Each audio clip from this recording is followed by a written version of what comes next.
biology. We're going to be talking about worms. This is very exciting. Good morning. Good morning. Nice to meet everyone. So, Ed Mitri, I'm an infectious diseases physician. I am faculty member of the Department of Microbiology and Immunology here at UCIS. I have been here almost 12 years now. My laboratory studies tissue-invasive nematodes, and in particular, we study filaria. We have a number of animal models of filariasis. And I'll be talking to you a bit during this course. So today's talk is actually part one of a two-part talk. It's an introduction to nematodes in general, and then it's a review of the major pathogenic intestinal nematodes in humans. So it's kind of a 2-hour talk. We will do most of the introduction today. If we have time to talk a little bit about a specific intestinal nematode today, which we might, we'll do that. If not, we'll just save it all for Monday. And then I think on Monday, I'll give the second part of this talk, and then we'll do 2 hours on filarial infections. It's good? All right. Let's get going. And if you have any questions at any point, just raise your hand. It's nice sometimes to chat. All right, so well, you all know where we are. Here we are. This is the hospital, and this is the Court Services University. And I attend on ID, actually. This is our inpatient building. I don't know if you all know this. This is our outpatient building, the director building. A little more up-to-date picture. Objectives of today's talk. To understand the clinical presentation and the extent of disease caused by the major intestinal nematodes, to appreciate the life cycles of the major intestinal nematodes, really a focus on how one acquires these infections, and then on Monday to learn how to diagnose and treat the major intestinal nematodes. So those are the objectives. As far as the talk outline, today we'll be going over the classification, anatomy, and biology of nematodes, so somewhat basic. And then I'll give a bit of a clinical overview just on intestinal nematodes and morbidity in general.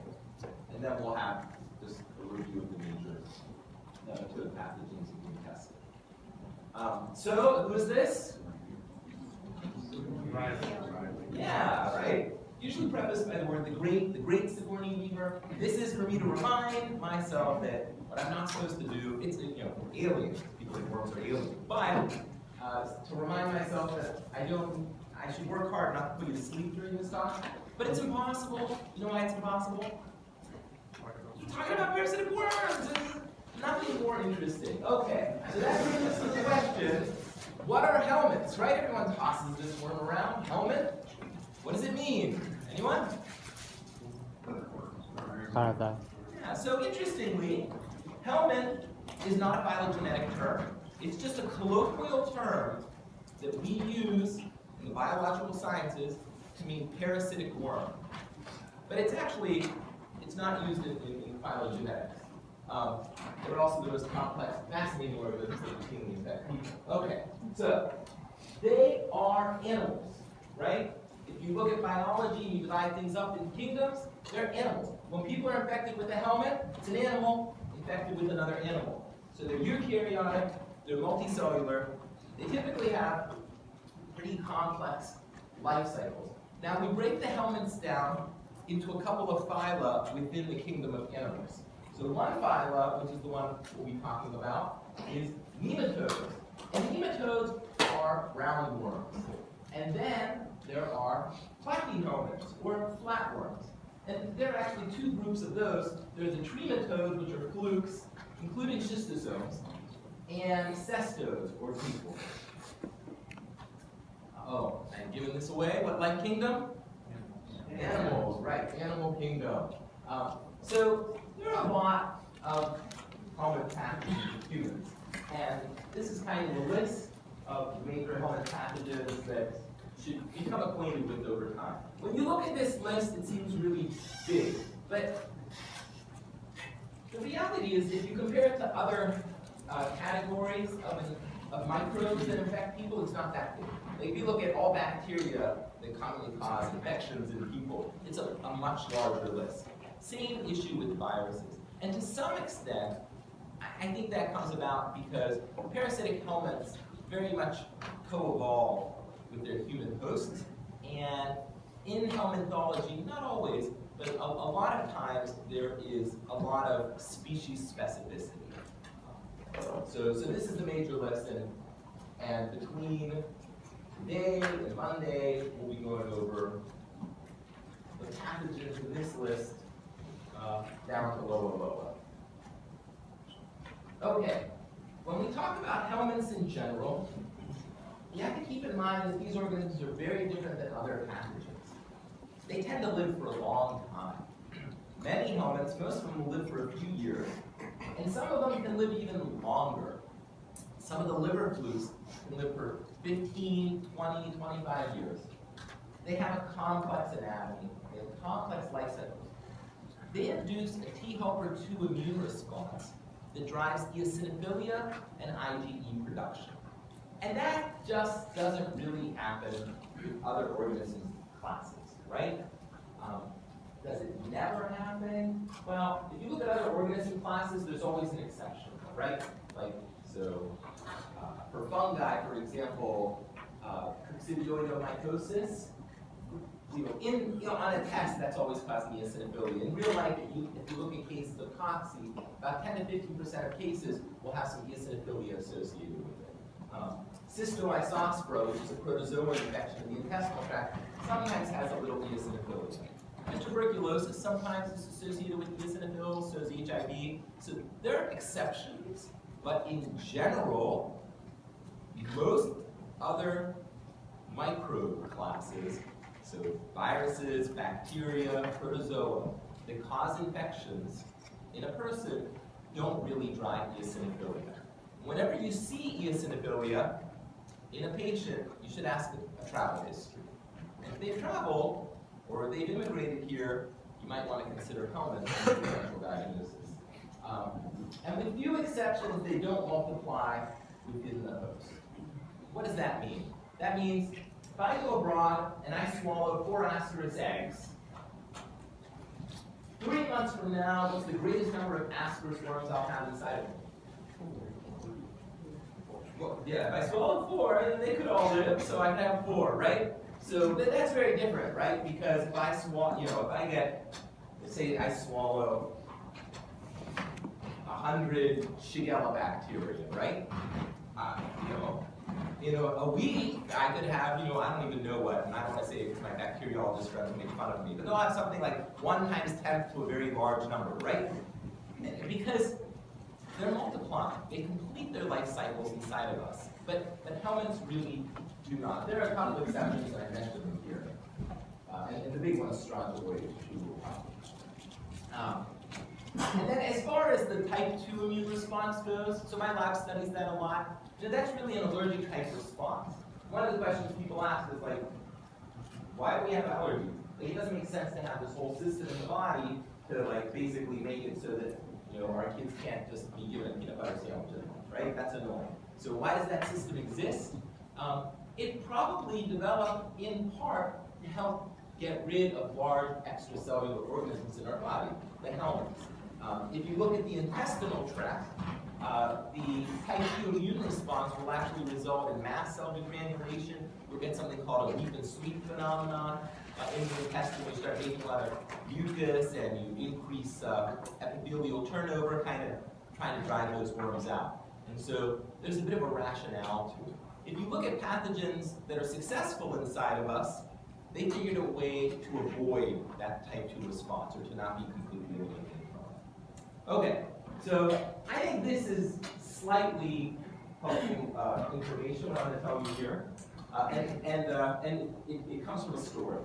So this was a long time ago. I did my fellowship at the NIH, and they have a clinical research hospital there. And I was called about a patient on a bone marrow transplant when I was doing infectious diseases.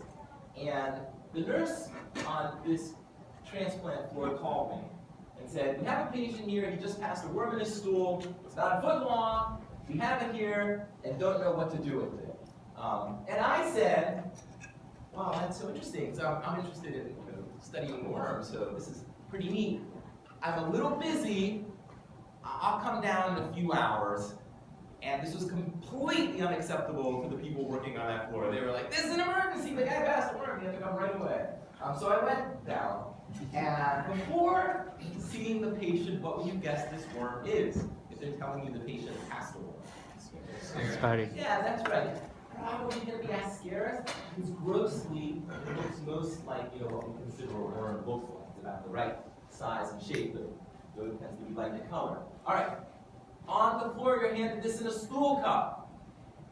I'm lying on my own slice. I was not given this. I was basically given like a vat of steaming food. But I was a good fellow, fished it out, cleaned it up, and here we go. So is this Ascaris? No. Here's some no's. Why? Yeah. Well, Ascaris is round. Oh, you think this looks round? It actually was quite cylindrical. But here you're right, it gets flat here. So it's kind of irregularly shaped, right? My nematodes, they're really nice. They're not just irregular. They're very smooth. They have nice tapered ends. What about the coloring? So most parasitic nematodes will be very light in color.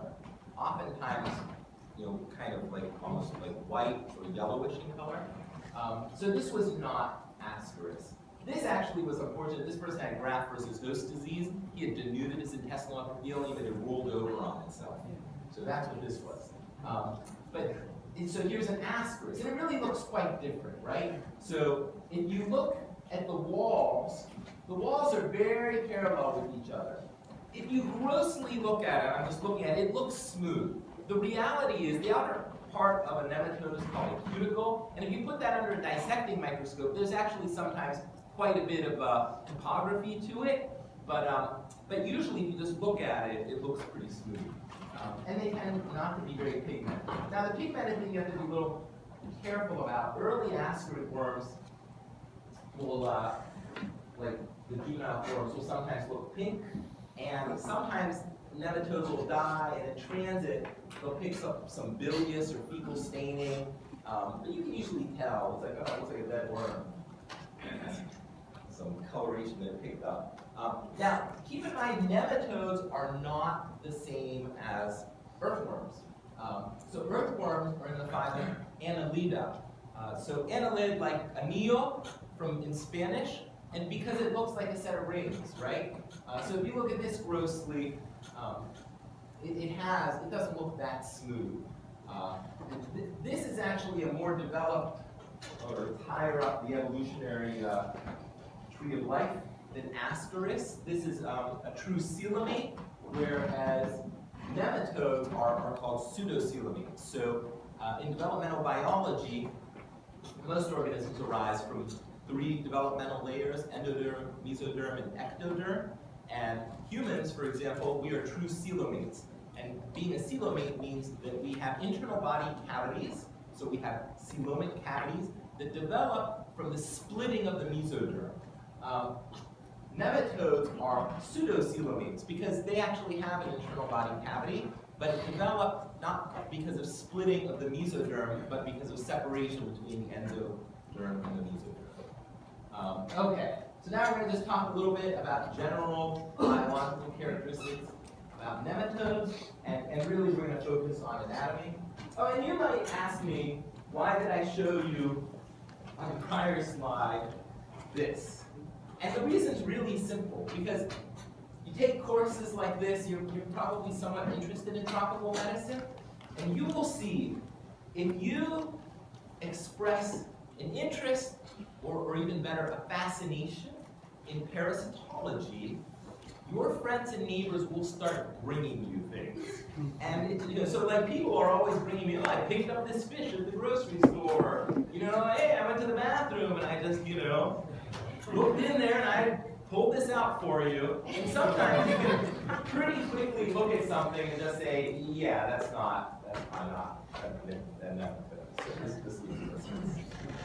Okay, so general characteristics of nematodes. These are non-segmented roundworms. They have a flexible outer coat called the cuticle. They have a muscular layer under the cuticle, and they have nervous, digestive. They don't really have kidneys, but they have a very primitive secretory pathway, so kind of a primitive renal system, and then they have very well-developed reproductive organs. So nematodes tend to be dioecious, meaning they have males and females. That tends not to be true for many other helminths, except for schistosomes. Schistosomes tend to be dioecious, so there are foods that are dioecious. But here we have males and females. The females tend to be larger than the males, and I'll talk about this a little later. And they tend to have a muscular esophagus, and you can see the large esophagus here. So if we start on the outside of the worm, the outer part, so this is just, you don't need to memorize the details of the anatomy of a nematode, but it's interesting. The outer part of a worm is called a cuticle, so that's its outer coat. And it can have some structures on it, like sometimes you can't really see it, but under microscopy you'll see they have almost like these little wingtips that come off of them. And this has multiple zones to it. It's mostly made of a protein called cuticulin. And then underneath that, it'll have support layers, predominantly of collagen. Now, underneath the cuticle, underneath that outer coat, is a dermal layer. So some people call it the hypodermis because it's underneath that cuticle, and other books call it the epidermis, but it's the same thing. And these are really interesting. The nuclei are actually within the body of the worm. And then what you would have is you would have the rest of the cell kind of extrudes in between the muscle cells as a group, and then it comes underneath the cuticle. And it actually produces the cuticle that it's lying underneath. And then underneath the epidermis is a musculature. And then I mentioned this concept of a pseudocoelom. So nematodes are interesting because they're at high pressure. So what I mean by that is that the pressure inside of a nematode is higher than the pressure of the outside world. So they're kind of like inflated bicycle tires. And that's good in some ways for the worm. It gives it what we call a hydrostatic skeleton. So if I took a long cylindrical balloon and I filled it up with water, if I just filled it up a little bit with water and I squeezed one end, not much would happen. But if I filled it so that it's really tight with water, if I squeeze one end, then the entirety of that cylindrical balloon will bend. Does that make sense? So it kind of gives it structure and it helps it in its mobility. But life can be difficult for a little wormy in terms of eating. Because imagine if your pressure inside of you was higher than the pressure outside of you. It would be like trying to shove food into a bicycle tire, right? It all just, you're trying to push it in, it's just gonna push it out. So the way they overcome this is they have a long muscular esophagus. And it kind of works like an airlock. And it'll open up, it'll take some food in, and then it'll close, and then open up in the back. And it has other interesting implications. So nematodes will have a tip-to-tail intestinal tract. Now, other helminths do not. So flukes will have a one-way intestinal tract. They'll have a mouth and an intestine that's just a blind loop. So they're really disgusting because they just regurgitate out the same way they bring things in. And tapeworms don't have any intestinal tract. They just absorb materials from the outside world just through their outer coat. But nematodes have a mouth to anus intestinal tract. And it looks a lot like ours, a single layer of columnar epithelial cells. But they don't have a muscularis. Because they don't need a muscularis. They don't need to do peristalsis. They're at high pressure. So all they need to do is relax the renal sphincter, and then food just comes rushing through. So here's a picture of a cross-section of a nematode, and I drew this in pink, you know, where this body cavity is. And then here I just have a picture of columnar epithelium, and just like us, it's just a single layer of cells. And then I point out the fact that when they open up their little anal sphincter, food can really go out far. So you think an ascaris, right? It's a few inches long. It can project its feces about 60 centimeters, so it's coming out, of course. And then here are some pictures of different, I don't know how you say the plural of esophagus, that if you have lots of them, this is just variations. And it's interesting, it has this 3 different muscles that it generally uses to open the esophagus. These nematodes have a pretty well-developed nervous system. They don't really have a brain or a true central nervous system, but they do generally have an anterior and posterior ring of nerves, and that's connected by longitudinal nerve cells. And they can have up to 500 different neuropeptides that they produce. Other aspects, they can have, as I mentioned, this primitive secretory system, and most of them are dioecious.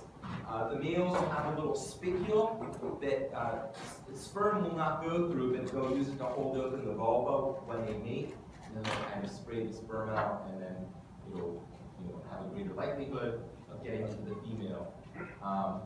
And then they have multiple holes, and we'll talk about that when we talk about life cycles. All right, so that's some of the anatomy. So clinically, why do we care about these organisms? So are they common? Yeah, they're ridiculously common. Here are the numbers from 2015. Almost 1 billion people have ascaris in the United States today. Whipworm, almost 500 million. Hookworm, almost 500 million. And they cause a lot of disability. In the United States, there are other diseases we think are common that cause a lot of morbidity, and they do. Diseases like atrial fibrillation and multiple sclerosis. Well, if you look worldwide, any one of these intestinal helminths causes about as much morbidity as some of these diseases here. Now, what do you notice is different in terms of these worms and these diseases? They cause the same amount of morbidity, but what's that? Well, I mean, they're in the same range of disability caused in the world. What's really different? People affected. Yeah. So what does this tell you about most people infected with these? They don't know. That's right. So most people actually infect. So I'm going to tell you all the terrible things worms can do, parasitic nematodes do in people. But most people infected with parasitic nematodes actually tolerate it quite well. But so many people are infected, and even though a minority of people become quite symptomatic and have morbidity from it, the aggregate morbidity is quite high. Makes sense, right? Okay. So why are these infections so common?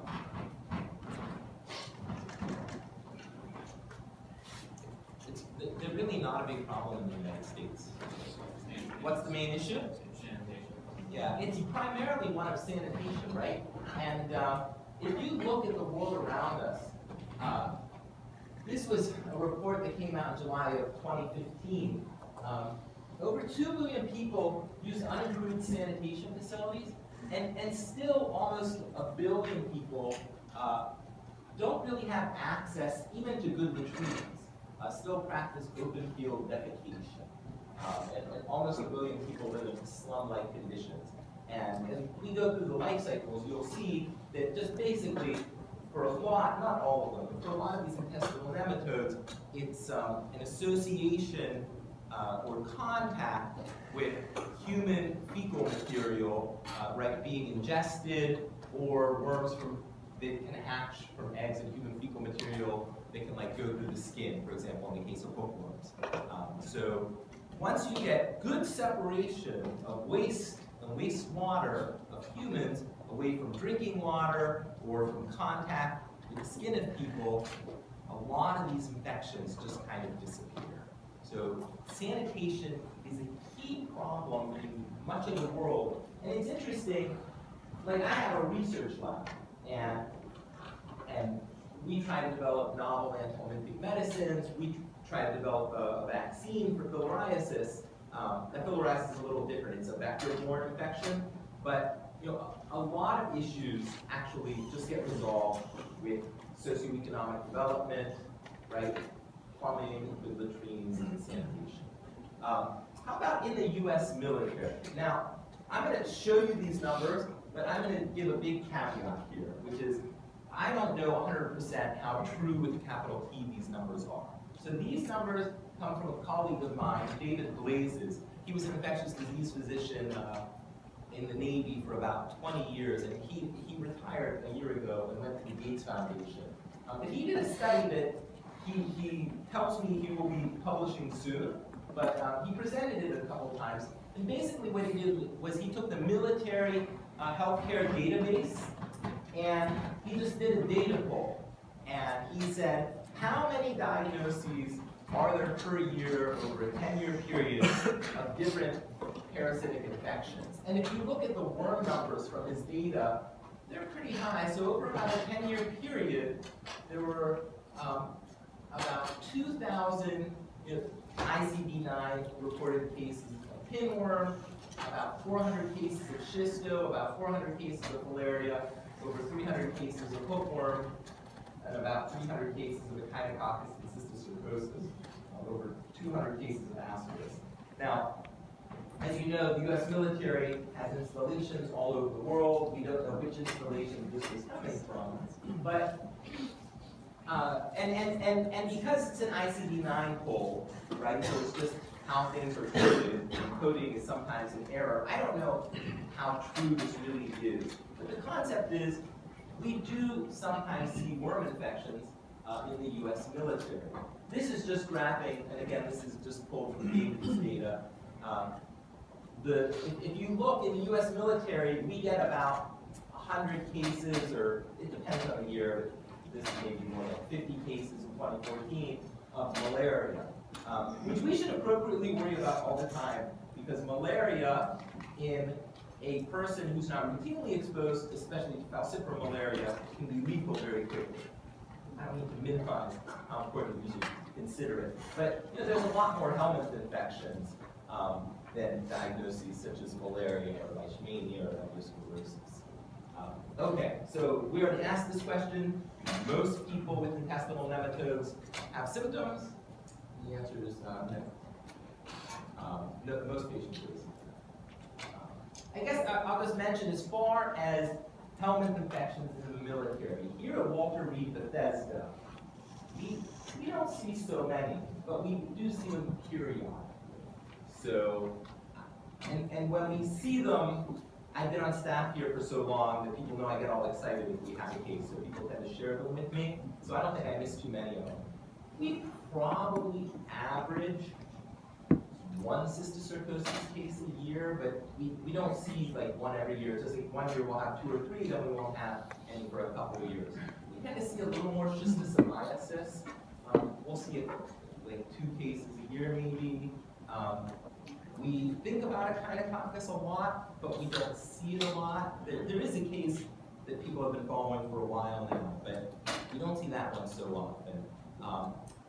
And then sometimes we'll see it in we'll see intestinal nematodes in immigrants that have joined the U.S. military as a pathway to citizenship. So we'll see that sometimes. All right. So we mentioned this. Most patients with most intestinal nematodes are asymptomatic, but they're just so prevalent and they can cause disease that we still get a lot of morbidity from these worms in the world. So the issue here is that nematodes don't frequently cause death. But what they do is they cause morbidity. And they likely cause severe long-term morbidity. And here I'm really talking specifically about intestinal nematodes. And they do this by stunting growth, causing reduced physical activity, actually causing decreased cognitive performance, and reducing school attendance. And there's likely a number of issues, but they're primarily related to nutrition. And so I list those here: iron deficiency anemia, decreased appetite, malabsorption, vitamin and mineral deficits. So why do those things happen? Well, there's this old song, you're losing weight. You must have a tapeworm, right? Everyone likes to blame the tapeworm, right? That's totally unfair, right? The little tapeworm, which isn't so little, right? They grow meters long, actually isn't using so many calories, right? So I mentioned competition for nutrients here, but it's really at the bottom of the list. For the most part, helminths will cause nutritional deficits by making people feel sick or feel full. And so they don't want to eat, so they have anorexia. And then by causing mucosal damage that leads to malabsorption, and especially in the case of hookworm, directly causing endogenous losses. Like hookworms are little bloodsuckers, and they will drink blood, and so you get loss of red cells with iron, you also get loss of protein in the blood. Which population in particular suffers the most from intestinal nematodes? I heard it, little kids, right? You take an average American that eats an average American diet and goes abroad and picks up a few hookworms. It just is not going to affect the nutritional status of this person. But you take a little child that has a small intestinal lumen, and they're living in a situation where they're barely maintaining their nutritional needs. And then you add on top of that a heavy burden of multiple intestinal nematodes. Those are the children that's the population that's going to be affected and have issues with development. And there's a lot of studies showing really that heavy helminth infections early in life, as children are growing, really affects physical and cognitive development. And then along the same line, what's the main determinant when a person is infected with intestinal nematodes of whether or not they have symptoms? Sorry, what? If they're not. Yeah, that is true. Like their baseline health status. And from the worm point of view, like compare that traveler to someone that lives in an endemic region. What's going to be different about the worms they have? The number. So really what drives morbidity is burden of infection. And the greater number of worms a person has in their intestinal tract, the more likely that they're going to be symptomatic. And it's usually repeated exposure over time that leads to heavy worm burden. The other thing is that we do not have sterilizing immunity to worms. We just don't. I told you, like, my lab sometimes thinks about trying to make a vaccine against filaria, but that's a challenge because our own bodies don't do it. So if a person has a population of, let's say, school children, and you go and you do a deworming campaign, and then you come back 6 months later, everybody's infected again. That's really different than a lot of other infections where we do develop sterilizing immunity. So we don't really have sterilizing immunity to these worms. People get reinfected all the time. But for most intestinal nematodes, there's probably some partial immunity that develops. And if you look at worm burden, it tends to be greatest at about the 2 to 4-year-old range. And then as people get older, the number of worms that they carry really decreases, but it doesn't go to 0. So there's probably some partial immunity that kind of gets worked out there. And no one's really figured out the science behind it. And then I just wanted to mention that when we talk about intestinal nematodes, it really is a disease of poverty. It's almost impossible to have a good understanding or just an honest conversation about intestinal nematodes and not mention poverty, because intestinal nematodes are a disease of the impoverished. And people talk about this cycle of worms and poverty, which is that living in impoverished situations where there's poor food, lots of respirational elements, and poor sanitation, that increases the likelihood that a person gets intestinal nematodes. And having a heavy burden of intestinal nematodes early in childhood, which can impact physical and cognitive development, maybe increases the likelihood that that person can't somehow exit that situation of impoverishment. So people talk about this element of poverty life cycle. And then the next point is polyparasitism. So on Monday, maybe a little today, when we talk about specific individual worms, I will tell you this worm does this, and this worm causes these symptoms. But understand that's just kind of our best guess, because most of the time, people are infected, if they're infected with one intestinal nematode, they're usually infected with multiple. And then this is, I'm just going to make this rhetorical. So how do people get infected with intestinal nematodes? Well, I'll take some answers. How would a person get an intestinal nematode? Name a mechanism. Yeah, so I heard someone say eat something like sushi. Did someone say that? So yes, eating infected foods. What's another way? So yeah, eating eggs and water, anything that's fecally contaminated. And then what's another important way? Through the skin, yeah. And so, so the ones that go through the skin are hookworms and strongylids, which is amazing, right? Is it not amazing? It's amazing. It's incredible. Like, you've all probably been sitting here and hearing about all these terrible infectious diseases, right? So have you guys done Ebola? Yes? No? Yes? Maybe? Yes. Okay. Right? Scary disease. Right? Yes. So, but if you took Ebola virus, I don't know, let's just say you grow it up, not a virologist, you grow it up, you scoop it up, and you threw it. Don't do this to me. But if you did, you threw it at my arm, I shouldn't get infected, right? Because the skin is a tremendous barrier. But hookworms and strongylids penetrate intact skin. And schistosomes, which are a fluke, also penetrate intact skin. And there's probably no other organisms that can actually do that. Some people argue leptospires, which are these spiral-shaped bacterial spirochetes in water. Some people argue they can, but they probably have to get into cuts. So direct penetration through skin. And then it's fecal contamination, human feces, contaminating food, water, or soil. And that's what will typically ingest the eggs of ascaris, whipworms, and pinworms. And then there are certain foods that can be infected with the larval stage of the nematode. So trichinella can do that, anisakis, paracapolin. And then people don't like to talk about life cycles. Like everyone, I actually gave a talk in Arizona 2 years ago. And they said, hey, come out, we'd like to talk about cysticercosis. And I said, sure. Yeah, give us like a half hour. We're seeing a lot of cysticercosis. We want a discussion about it. I said, okay, sure. And then the person invited me, then in an email wrote, oh, by the way, this is a clinical audience. Please don't include any pictures of life cycles. You guys aren't upset, but I was like crushed. I was like, what? There'll be documents. So I guess people don't like life cycles, but I'll tell you the issue with why students don't like life cycles.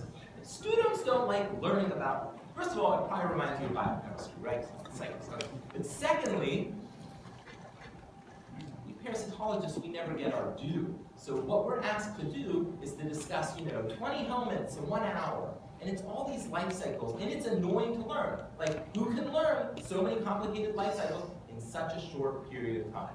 So I will grant you that trying to memorize life cycles is a chore. But someday, when you're on vacation, okay, what you should do, if you're into this field, is just think about one life cycle. Like maybe you had a patient that acquires, it's always good to learn about your patient. Oh, you know what? It's not a case of strongyloides. Actually, I'm going to get into the weeds on the life cycle. The life cycles are fascinating. Like how these life cycles set up. And it usually seems completely bizarre, right? You look at it, you're like, how in the world did that happen? But if you look at a lot of the life cycles, what they really do is they follow the food web, right? And if you look at it from the parasite's point of view, if you're always within a food, then you're always in a safe space. And it doesn't matter whether it's raining or sunny. And you don't have to really compete for food because we're in a place where there are cells and they're just bathed in food. And so if you think about worms and you think about food webs, then sometimes it starts to make a little bit of sense.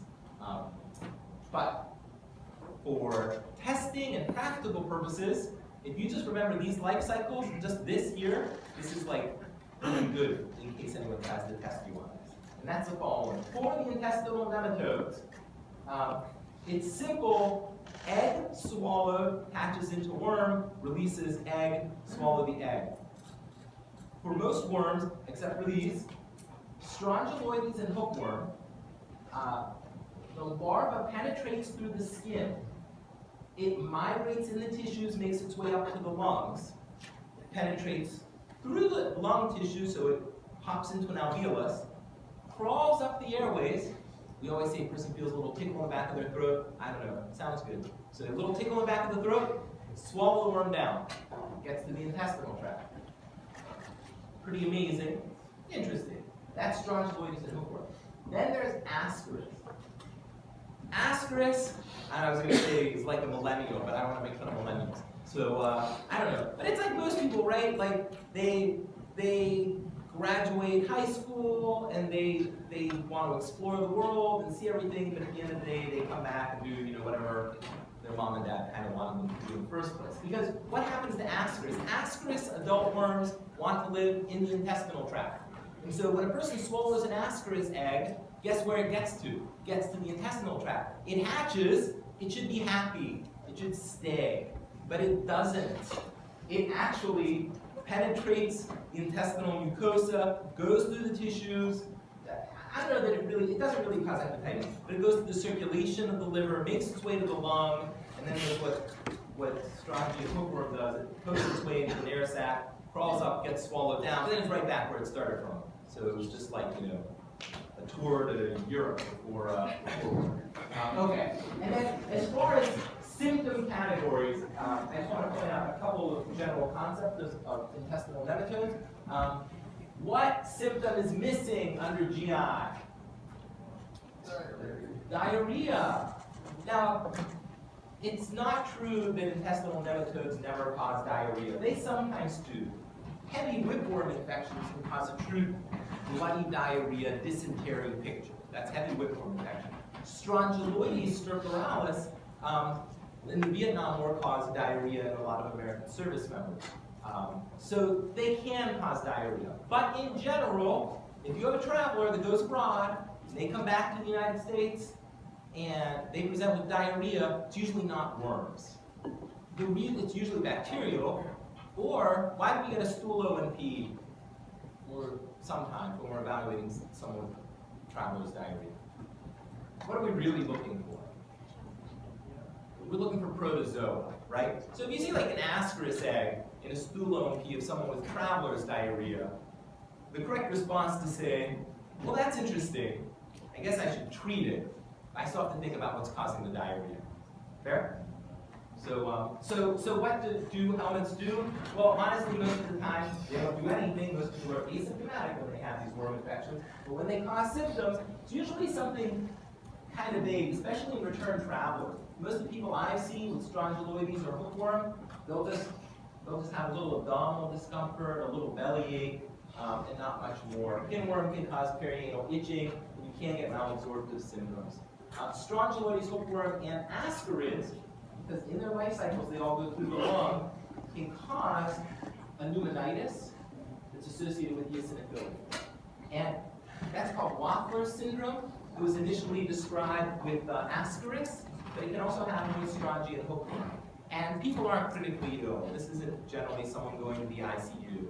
Just a little bit of cough, maybe a little shortness of breath.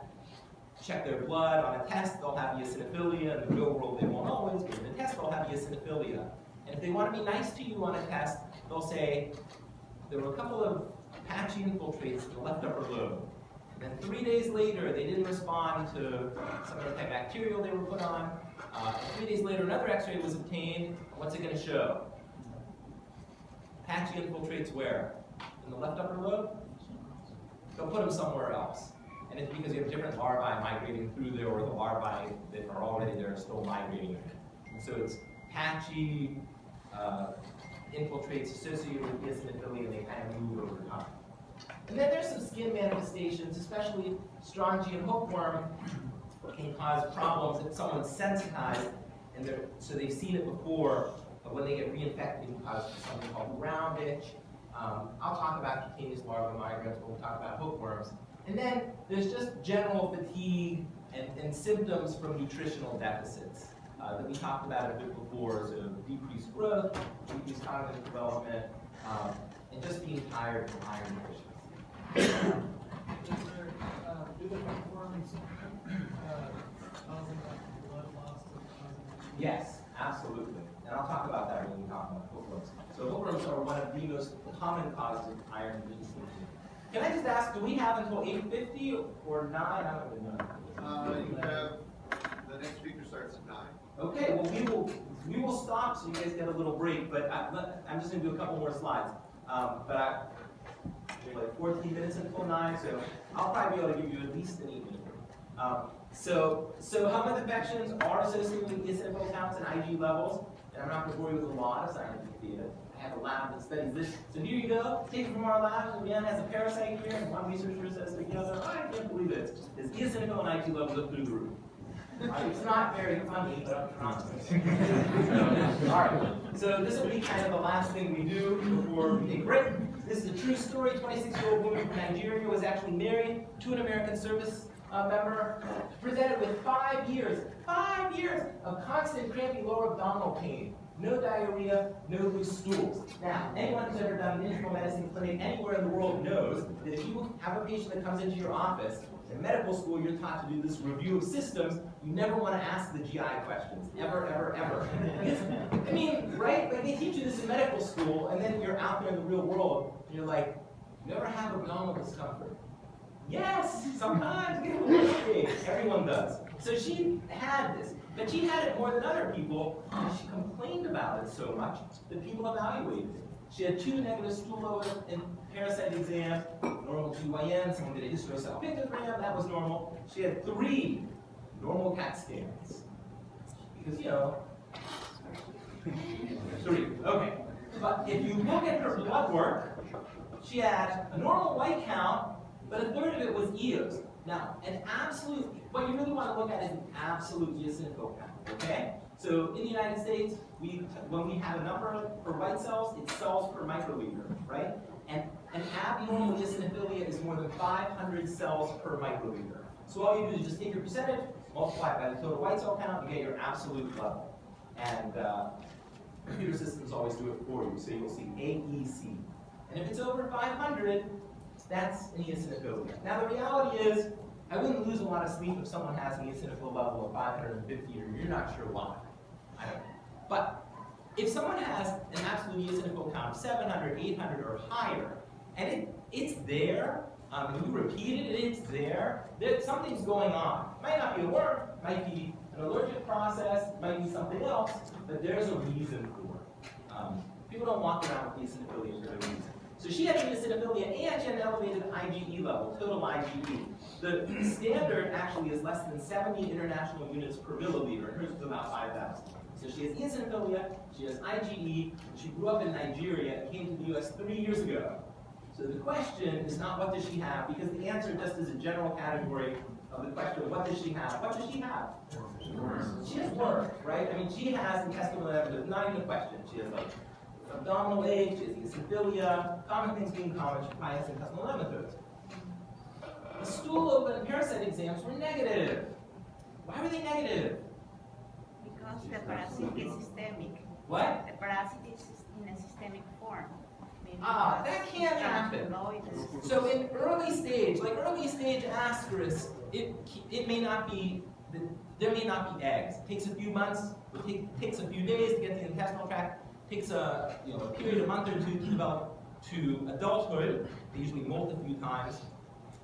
But that, she's been here for years. So she should have worms in the intestinal tract that are making eggs. So why were the OPs negative? What's that? Sorry, what? No protozoa. Oh, right. Well, she doesn't. We think she has worm infections, not protozoa. The reason is just, I heard it over here. It's just not 100% sensitive. I mean, stool open parasite exam, one of the most challenging exams to do in a microbiology lab. You're essentially looking through poop, right? And it's just there's a lot of technique involved, and you're just looking through. So what do you tell the lab to do to increase the likelihood that they find worm? You tell them. So here's and you're going to think like, oh, he's trying to be funny. This is true. If you have a patient in the United States that you have a high suspicion of having an intestinal worm, what you do is you tell the lab, you take the stool sample to them, and you say, there's a worm in here, I want you to find it. Because if you don't do that, and you just tell the person, oh, go just take your stool's cup, submit it to the lab, the technician, you're going to get like a kilo of poop, and the technician's going to take a toothpick and go pick, and put a little on the slide, I'm not exaggerating, they'll take a look, and it's negative. And in the United States, we're not used to seeing this a lot, so we actually put in a lot of unnecessary orders for stool open and parasite exams, and the technicians doing it are used to seeing negatives, right? So if you tell them to focus on it, they can actually do a lot of techniques and also just spend more time looking at it to really increase the sensitivity. I will tell you, I expect in 2 or 3 years not to have this discussion anymore, because in the United States we are moving to DNA-based PCR amplification of stool samples for oven and parasite testing, and I think that'll supersede this. So I'm going to stop there. We have maybe a minute for questions. Any pressing questions? Yes? The labs in humans, I'm a veterinarian, do the labs in humans do fecal flotation? Yeah, they can. They won't do it though. There are a lot of techniques they can do to increase the sensitivity of stool oven and parasite exam.